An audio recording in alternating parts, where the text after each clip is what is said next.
चलिए इसे थोड़ा डिकोड करते हैं। जी। मतलब सोचिए कि तमिलनाडु में एक नई पार्टी चुनाव लड़ती है और सीधे 107 सीटें जीत लेती है। बिल्कुल, एक बहुत बड़ी जीत। चारों तरफ जश्न का माहौल है, ढोल नगाड़े बज रहे हैं और ऐसा लग रहा है कि फिल्म का हीरो अब असल जिंदगी में भी मुख्यमंत्री की कुर्सी पर बैठकर सारे फैसले खुद लेगा। हाँ, बाहर से तो यही दिखता है। लेकिन क्या हो अगर मैं कहूं कि इस बम्पर जीत के बावजूद उस मुख्यमंत्री का जो रिमोट कंट्रोल है वो असल में उन पार्टियों के हाथ में है जो या तो चुनाव हार गई हैं या जिनके पास सिर्फ मुट्ठी भर सीटें हैं। ये एक बहुत ही दिलचस्प पहलू है ना? पर्दे पर तो एक मजबूत नेता नजर आ रहा है, लेकिन पर्दे के पीछे की स्क्रिप्ट पूरी तरह से कोई और लिख रहा है। और राजनीति के इसी अदृश्य खेल को समझना हमारी आज की इस विस्तृत चर्चा का मुख्य उद्देश्य है। बिल्कुल। चुनाव के नतीजे आने के बाद जो तस्वीर हमें अखबारों के पहले पन्ने पर दिखती है ना, वो अक्सर अधूरी होती है। आज हम तमिलनाडु की राजनीति में टीवी के यानी तमिलगा वेत्री कड़गम पार्टी और उसके नेता मशहूर एक्टर विजय जोसेफ की नई सरकार के सफर का गहन विश्लेषण कर रहे हैं। और यहाँ श्रोताओं के लिए ये स्पष्ट करना जरूरी है कि हमारा मकसद किसी राजनीतिक विचारधारा का समर्थन या विरोध करना नहीं है। एकदम सही बात है। बल्कि जो उपलब्ध रिपोर्टें और विश्लेषणात्मक तथ्य हैं उनके आधार पर सिर्फ ये समझना है कि कैसे एक प्रचंड बहुमत के करीब खड़ी नई पार्टी भी पुराने राजनीतिक खिलाड़ियों के जाल में उलझ सकती है। सही कहा। और इस पूरी कहानी को समझने के लिए हमें सबसे पहले उस चीज की बात करनी होगी जिसके बिना कोई भी सरकार एक कदम आगे नहीं बढ़ सकती। मतलब नंबर गेम। बिल्कुल, आंकड़े। जो विश्लेषण हमने देखे हैं उनके मुताबिक टीवीके ने कुल 108 सीटें जीती। हाँ, लेकिन चूंकि एक्टर विजय खुद 2 सीटों से चुनाव लड़े थे, इसलिए विधानसभा के गणित में तकनीकी रूप से उनके पास 107 विधायक माने जाएंगे। जी। अब बहुमत साबित करने के लिए जो जादुई आंकड़ा चाहिए वो है 118। तो मतलब 11 सीटों की कमी थी। बिल्कुल।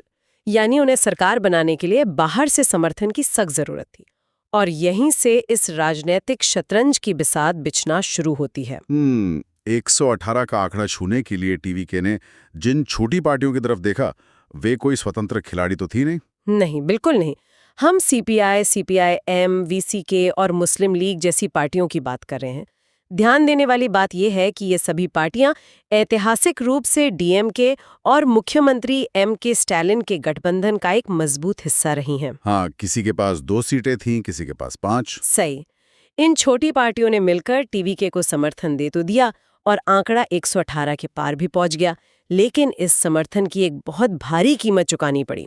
और वो कीमत असेंबली के अंदर ही नजर आने लगी थी। बिल्कुल नजर आ रही थी। रिपोर्ट्स बताती हैं कि समर्थन देने की इस होड़ में कांग्रेस ने थोड़ी जल्दबाजी कर दी और सबसे पहले जाके टीवीके के साथ खड़ी हो गई। हाँ, और इसका नतीजा क्या हुआ? नतीजा ये हुआ कि डीएमके के नेता स्टालिन इस कदर नाराज हुए कि उन्होंने विधानसभा में कांग्रेस विधायकों के बैठने की जगह ही अलग करवा दी। अरे बाप रे! मतलब जो लोग कल तक एक साथ एक ही बेंच पर बैठते थे उनके बीच अब साफ दूरियां नजर आने लगी। लेकिन मुझे एक बात और हैरान करती है। क्या? बताया जाता है कि अपनी सरकार बनाने का दावा पेश करने के लिए एक्टर विजय को 1 बार या 2 बार नहीं बल्कि पूरे 4 बार गवर्नर के पास चक्कर लगाने पड़े। ये एक बहुत ही महत्वपूर्ण घटनाक्रम है जो एक नए राजनेता की शुरुआती झिझक या कहें प्रशासनिक अनुभवहीनता को उजागर करता है। हाँ, क्योंकि आमतौर पर ऐसा होता नहीं है। बिल्कुल। जब कोई स्थापित नेता सरकार बनाने का दावा पेश करता है तो कागजी कार्रवाई और कानूनी प्रक्रियाएं पहले से पूरी तरह से तैयार होती हैं। 4 बार गवर्नर के पास जाना ये दिखाता है कि नई पार्टी के पास वो लीगल और पॉलिटिकल टीम ही नहीं थी जो इन औपचारिकताओं को पहली बार में सही तरीके से निपटा सके। और शायद स्टालिन को भी इसी दौरान मनाने की कोशिशें चल रही होंगी।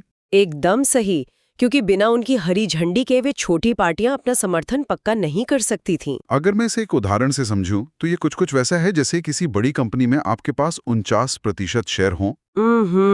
अब दुनिया की नजरों में कंपनी के मालिक तो दिखते हैं, लेकिन जो 2% शेयर वाला एक छोटा इन्वेस्टर है ना, असल में बोर्डरूम के सारे फैसले वही पलट सकता है।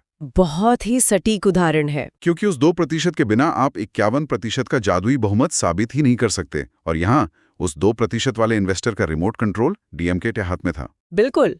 गठबंधन की राजनीति में अक्सर जिसके पास सबसे ज्यादा सीटें होती हैं वो सबसे कमजोर स्थिति में होता है अगर उसके पास अपने दम पर पूर्ण बहुमत न हो। सही बात है। डीएमके और स्टालिन को ये अच्छी तरह पता था कि इन छोटी पार्टियों के जरिए वे नई सरकार की हर नीति, हर फैसले पर अपना वीटो लगा सकते हैं। लेकिन देखिए, सिर्फ असेंबली में बहुमत जुटा लेना काफी नहीं होता। बिल्कुल नहीं। जब आपके पास राजनीतिक अनुभव नहीं होता तो वो झिझक और उलझन आपकी पार्टी की पहचान में भी छलकने लगती है। और विजय की सरकार के साथ ठीक यही हुआ। उनकी वैचारिक स्पष्टता पर बहुत गंभीर सवाल उठने लगे। और इस वैचारिक उलझन को समझने के लिए हमें थोड़ा पीछे जाना होगा।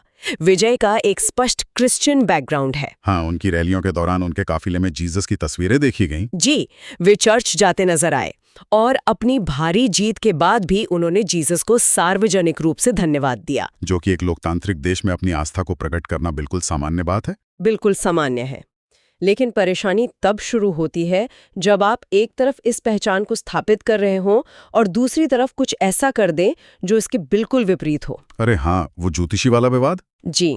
विश्लेषण से ये दिलचस्प तथ्य सामने आता है कि उन्होंने रिक्की प्रधान पंडित नाम के एक एस्ट्रोलॉजर यानी ज्योतिषी को अपनी सरकार में ऑफिसर ऑन स्पेशल ड्यूटी जैसा बेहद अहम पद दे दिया। और वो भी सिर्फ इसलिए क्योंकि उस ज्योतिषी ने 1 साल पहले भविष्यवाणी की थी कि विजय चुनाव जीतेंगे। मतलब ये तो कमाल ही है। देखिए, तमिलनाडु की राजनीति का एक बहुत लंबा और गहरा इतिहास रहा है जो तर्कवाद और अंधविश्वास के विरोध पर टिका है। पेरियार के समय से। बिल्कुल। ऐसे में एक मुख्यमंत्री का किसी ज्योतिषी को सिर्फ एक भविष्यवाणी के आधार पर इतना बड़ा सरकारी पद देना एक बहुत बड़ा पीआर डिजास्टर था। बहुत बड़ा। जब जनता और सहयोगी दलों की तरफ से इसका भारी विरोध हुआ तो एक नई पार्टी के रूप में अपनी गलती मानने के बजाय उन्होंने अगले ही दिन उस ज्योतिषी को पद से हटा दिया। और बहाना क्या दिया कि उन्हें तो मीडिया मैनेजमेंट के लिए रखा गया था। हाँ, जो कि किसी के गले नहीं उतरा। ये तो साफ तौर पर हर किसी को खुश करने की कोशिश में सबको नाराज करने वाला क्लासिक मामला है। मतलब एक कदम आगे चलें, फिर घबराकर 2 कदम पीछे खींच लिए। सही कहा। और अगर मैं गलत नहीं हूं तो शपथ ग्रहण समारोह में जो हुआ उसने तो इस आग में घी डालने का काम ही किया। वहां राष्ट्रगान और राज्यगीत को लेकर एक बड़ा विवाद खड़ा हो गया था। बिल्कुल। शपथ ग्रहण समारोह में हुआ ये कि वहां तमिल राज्यगीत से पहले वंदे मातरम बजा दिया गया। अच्छा। अब जो सहयोगी पार्टियां थी, खासकर वामपंथी दल जैसे सीपीआई और सीपीएम, वे इस बात से बुरी तरह भड़क गईं। क्योंकि क्षेत्रीय राजनीति में तमिल अस्मिता और भाषा एक बहुत ही संवेदनशील मुद्दा है। एकदम सही। वहां एक अलिखित नियम है कि राज्य के कार्यक्रमों में हमेशा पहले तमिल एंथम को प्राथमिकता दी जाती है। और इसके बचाव में जो कहा गया वो और भी ज्यादा हैरान करने वाला था। जी, विजय ने इस पूरे विवाद से पल्ला झाड़ते हुए इसका दोष सीधे तौर पर राज्य के गवर्नर पर मढ़ दिया। मतलब उनका कहना था कि उन्हें तो इसके बारे में कुछ पता ही नहीं था, ये सब तो गवर्नर के निर्देश पर हुआ। जी। तो सवाल ये उठता है कि क्या ये एक ऐसे नेता की निशानी है जो पूरे राज्य का नेतृत्व करने जा रहा है? रणनीतिक रूप से ये एक बहुत बड़ी विफलता थी। जब कोई मुख्यमंत्री अपनी सरकार के पहले ही दिन अपने ही शपथ ग्रहण समारोह में हुए एक वैचारिक विवाद की जिम्मेदारी लेने से बचता है तो इससे सहयोगियों में अविश्वास पैदा होता है। स्वाभाविक सी बात है। वे सोचने लगते हैं कि जो नेता आज एक छोटे से विवाद पर हमारे साथ खड़ा नहीं हो पा रहा है, वो भविष्य के बड़े राजनीतिक तूफानों में हमारा बचाव कैसे करेगा। सही बात है। और जब किसी नेता की छवि इस तरह से खराब होने लगती है, मीडिया में लगातार आलोचना होती है, तो अक्सर वे एक पुराना आजमाया हुआ नुस्खा अपनाते हैं। जनता का ध्यान भटकाने वाला नुस्खा। वे रातों रात खजाना खोल देते हैं। विजय ने भी बिल्कुल यही किया। उन्होंने आर्थिक वादों और मुफ्त योजनाओं की एक ऐसी झड़ी लगा दी जिसे देखकर किसी भी अर्थशास्त्री के होश उड़ जाएं। उन मुफ्त योजनाओं की जो सूची उपलब्ध है वो न केवल हैरान करने वाली है बल्कि राज्य की आर्थिक वास्तविकता से पूरी तरह कटी हुई है। जरा इस सूची पर गौर कीजिए। मतलब हर किसी को 200 यूनिट फ्री बिजली। जो परिवार 500 यूनिट तक इस्तेमाल करते हैं उन्हें भी पहली 200 यूनिट पूरी तरह फ्री मिलेंगी। जी। इसके बाद हर महिला को हर महीने 3,000 रुपए दिए जाएंगे। जो युवा ग्रेजुएट हैं उन्हें 4,000 रुपए हर महीने और डिप्लोमा होल्डर्स को 2,000 रुपए हर महीने का भत्ता मिलेगा। और बात यहीं खत्म नहीं होती। अरे और भी हैं। बिल्कुल। हर शादी में 8 ग्राम सोना। जिनके पास बोट है उन मछुआरों को तुरंत 2 लाख रुपए की आर्थिक मदद। हर नई दुल्हन को सिल्क की साड़ी और हर परिवार को साल में 6 एलपीजी सिलेंडर बिल्कुल मुफ्त। बाप रे! अगर आप इन सारे वादों का वित्तीय बोझ कैलकुलेट करें तो ये एक ऐसे राज्य के लिए पूरी तरह से असंभव है जो पहले से ही भारी कर्ज में डूबा हुआ है। एकदम सही कहा। जो आर्थिक आंकड़े सामने आए हैं उनके अनुसार तमिलनाडु पर फिलहाल देश में सबसे ज्यादा लगभग 10 लाख करोड़ रुपए का कर्ज है। 10 लाख करोड़। मुझे यहाँ एक सवाल पूछना है। जी पूछिए। अगर किसी राज्य की उधार लेने की भी एक कानूनी सीमा होती है तो ये सारा पैसा आएगा कहाँ से? यही तो सबसे बड़ा सवाल है। ये तो बिल्कुल वैसा ही हो गया कि आपका बैंक अकाउंट माइनस में चल रहा है, क्रेडिट कार्ड की लिमिट खत्म हो चुकी है और आप पूरे शहर के लोगों को 5 स्टार होटल में डिनर पार्टी पे बुला रहे हैं। बहुत ही बढ़िया उदाहरण दिया आपने। और यही वो बिंदु है जहां ये राजनीतिक अपरिपक्वता राज्य की अर्थव्यवस्था के लिए खतरनाक बन जाती है। रिपोर्टों के अनुसार ये 10 लाख करोड़ का कर्ज मुख्य रूप से पूर्व डीएमके सरकार की उन लोक लुभावन नीतियों का परिणाम है जो उन्होंने अपनी पकड़ मजबूत करने के लिए अपनाई थी। अच्छा। अब उसी राज्य में एक नई सरकार इतने बड़े आर्थिक वादे कर रही है। जब राज्य के पास राजस्व ही नहीं है तो ये वादे कभी जमीन पर उतर ही नहीं सकते। हाँ। कुछ विश्लेषकों ने इस रणनीति की तुलना अरविंद केजरीवाल के शुरुआती राजनीतिक मॉडल से भी की है, क्योंकि उन्होंने भी मुफ्त योजनाओं के जरिए ही अपनी जगह बनाई थी। जी, ये तुलना अक्सर होती है। लेकिन क्या विजय अरविंद केजरीवाल जैसी चतुराई दिखा पा रहे हैं? देखिए, विश्लेषकों का स्पष्ट मानना है कि दोनों में जमीन आसमान का फर्क है। वो कैसे? केजरीवाल का मॉडल भी मुफ्त योजनाओं पर आधारित था, लेकिन वे राजनीतिक रूप से कहीं ज्यादा चतुर थे। उन्हें पता था कि किस वादे को कैसे और कब लागू करना है, उसकी कॉस्टिंग कैसे करनी है। हाँ, वो कैलकुलेशन करते थे। बिल्कुल। इसके विपरीत विजय ने जो वादे किए हैं वे बिना किसी आर्थिक गणना के जल्दबाजी में लिए गए फैसले लगते हैं। अर्थशास्त्र का एक सीधा सा नियम है, जब हवाई वादे टूटते हैं ना, तो जो वोट बैंक आज आपके साथ जश्न मना रहा है, कल वही आपका सबसे बड़ा विरोधी बन जाता है। बिल्कुल सही बात है। तो अब तक की तस्वीर ये है कि राज्य का खजाना खाली है, नई सरकार पूरी तरह से डीएमके के दबाव में काम कर रही है और मुख्यमंत्री की छवि वैचारिक रूप से कमजोर हो रही है। जी। और ठीक इसी समय जब नई सरकार सबसे कमजोर स्थिति में होती है, तब एंट्री होती है राजनीति के असली और पुराने खिलाड़ियों की। असेंबली में फ्लोर टेस्ट का दिन। बिल्कुल, बहुमत साबित करने का दिन आता है और वहां एक ऐसा सरप्राइज मिलता है जिसने सारी राजनीतिक भविष्यवाणियों को गलत साबित कर दिया। जी हाँ, फ्लोर टेस्ट के दौरान जब वोटिंग शुरू हुई तो जो आंकड़े सामने आए वे वाकई चौंकाने वाले थे। टीवीके के पक्ष में 144 वोट पड़े और विरोध में सिर्फ 22। और बीजेपी और पीएमके जैसी पार्टियों ने तो वोटिंग में हिस्सा ही नहीं लिया, वे एब्सेंट रहे। हाँ, लेकिन इसमें सबसे बड़ा गेम चेंजर कुछ और था। एआईडीएमके का रुख। बिल्कुल। एआईडीएमके के 25 विधायकों ने अचानक बागी होकर, या कहें एक रणनीति के तहत, टीवीके को अपना समर्थन दे दिया। रुकिए, ये बात आसानी से हजम नहीं होती। एआईडीएमके राज्य में डीएमके की सबसे बड़ी विपक्षी पार्टी है। सही है। वे एक नई नवेली पार्टी को, जिसने अभी अभी चुनाव जीता है, बिना किसी शर्त के और बिना कोई मंत्री पद मांगे समर्थन क्यों देंगे? क्या वे नहीं चाहेंगे कि ये नई सरकार गिर जाए और उन्हें फायदा हो? देखिए, सतह पर देखने में ये बिल्कुल अवतार्किक लगता है। हाँ। लेकिन अगर हम राजनीतिक शतरंज की चालों को समझें तो ये एक बहुत ही सोची समझी डिफेंसिव रणनीति थी। अच्छा। एआईएडीएमके ने ये समर्थन टीवीके से किसी प्यार के कारण नहीं दिया, बल्कि उनका असली निशाना कोई और था।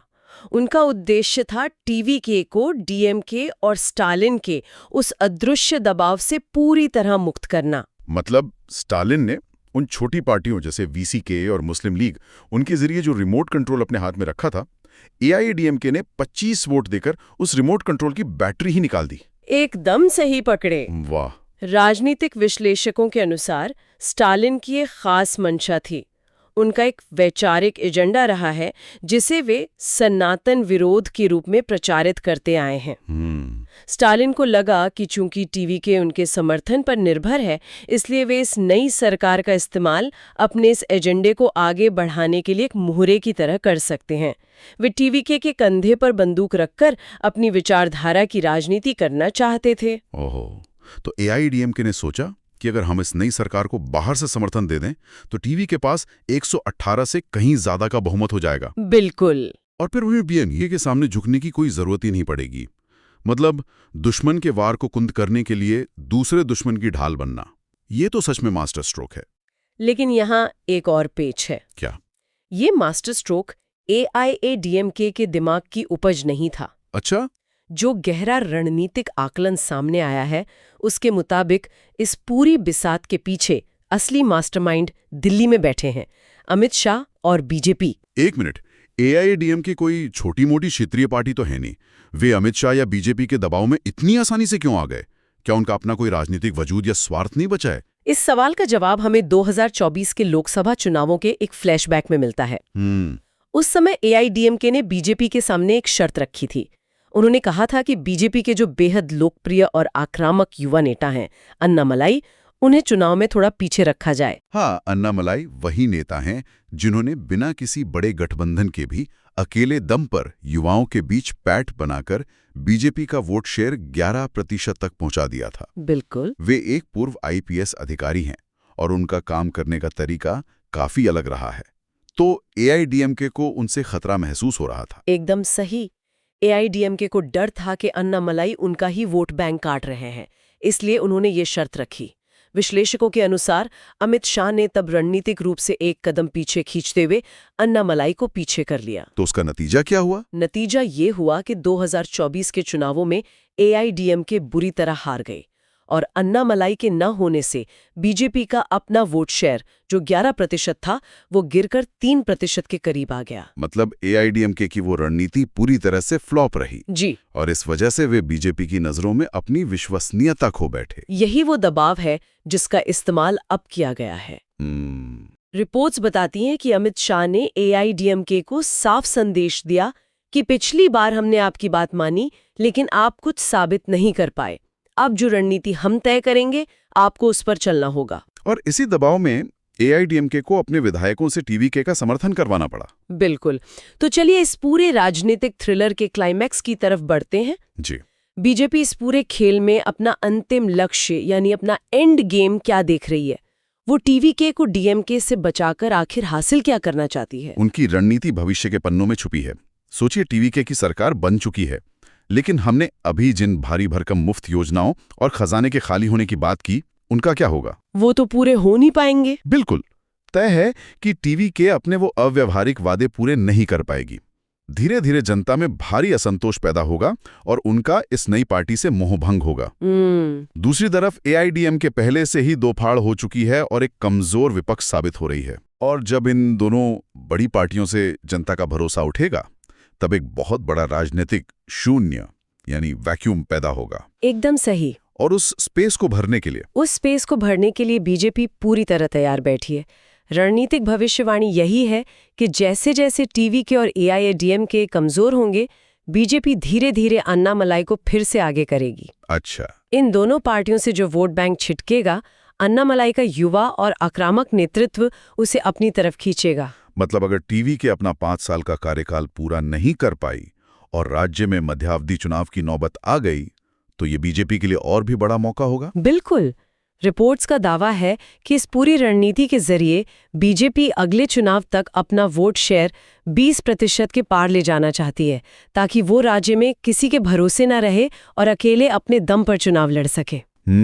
ये पूरा विश्लेषण सचमुच आंखें खोलने वाला है। जी। हम बाहर बैठकर सोचते हैं कि TVK ने एक बहुत बड़ी चुनावी जंग जीत ली है, लेकिन असलियत में इस खेल के नियम कहीं और तय हो रहे हैं। सही कहा। नई सरकार को सिर्फ एक मोहरे की तरह इस्तेमाल किया जा रहा है। कभी DMK अपने एजेंडे के लिए उनका इस्तेमाल करना चाहती है, तो कभी बीजेपी अपनी दीर्घकालिक रणनीति के तहत AIADMK के जरिए उन्हें कंट्रोल कर रही है। राजनीति की कड़वी सच्चाई यही है। जिसे आम जनता या एक नया राजनेता अपनी जीत समझता है ना, वो अक्सर किसी बहुत बड़ी, लंबी और जटिल रणनीति का सिर्फ एक छोटा सा हिस्सा भर होती है। तो अगर हम आज की इस पूरी विस्तृत चर्चा का सार निकालें, तो बात स्पष्ट है। सिल्वर स्क्रीन पर हीरो बनकर गुंडों की पिटाई करना और राजनीति के बोर्डरूम में बैठकर घाघ नेताओं की चालें समझना, ये दोनों दो अलग अलग दुनिया हैं। बिल्कुल अलग हैं। विजय की सरकार भले ही आज अस्तित्व में है, लेकिन यह साफ है कि सत्ता का रिमोट कंट्रोल कई अलग अलग हाथों में बटा हुआ है। और सुनने वालों के लिए ये विश्लेषण एक बहुत ही महत्वपूर्ण सबक देता है। वो क्या? हम अक्सर मानते हैं कि चुनाव के नतीजे आते ही राजनीति खत्म हो जाती है और शासन शुरू हो जाता है, लेकिन असल में चुनाव के नतीजे सिर्फ एक नई बिसात बिछाते हैं। असली और सबसे खतरनाक राजनीति तो शपथ ग्रहण समारोह के बाद शुरू होती है। बिल्कुल सही कहा। और आज के इस गहन चर्चा को खत्म करने से पहले मैं एक विचार छोड़ के जाना चाहूंगा जी। श्रोताओं के विचार के लिए। जब हम देखते हैं कि कोई बेहद लोकप्रिय नेता, जिसे जनता ने इतना प्यार और प्रचंड समर्थन दिया हो, वो अचानक भारी भरकम मुफ्त योजनाओं और कर्ज के पहाड़ तले दबकर नाकाम होने की कगार पर पहुंच जाता है, तो क्या इसकी जिम्मेदारी सिर्फ उस नेता की अनुभवहीनता या राजनीतिक अपरिपक्वता की होती है? ये एक ऐसा सवाल है जिस पर सच में गंभीरता से सोचा जाना चाहिए। या फिर क्या ये उस पूरे लोकतांत्रिक सिस्टम और चुनावी ढांचे की खामी है जो सत्ता हासिल करने के लिए ऐसे अवास्तविक, खोखले और अर्थव्यवस्था को बर्बाद करने वाले वादों को ही सबसे बड़ा हथियार बना देता है? सोचिए, क्या हम लोकप्रिय हस्तियों को राजनीति में इसलिए ला रहे हैं ताकि वे कुछ नया और बेहतर कर सकें, या फिर हम अनजाने में उन्हें उसी पुरानी घिसी-पीटी स्क्रिप्ट को पढ़ने के लिए मजबूर कर रहे हैं जो पहले से ही झूठे वादों और राज्य के कर्ज की स्याही से लिखी जा चुकी है? ये वाकई में सोचने वाली बात है। सुनने वालों के लिए यह समझने का एक बहुत ही दिलचस्प विषय है, क्योंकि फिल्म की स्क्रिप्ट चाहे जो भी लिखे और नेता चाहे जो भी वादे करें, अंत में उस टूटे हुए सिस्टम और कर्ज का पैसा तो आम टैक्स पेयर्स ही भरते हैं।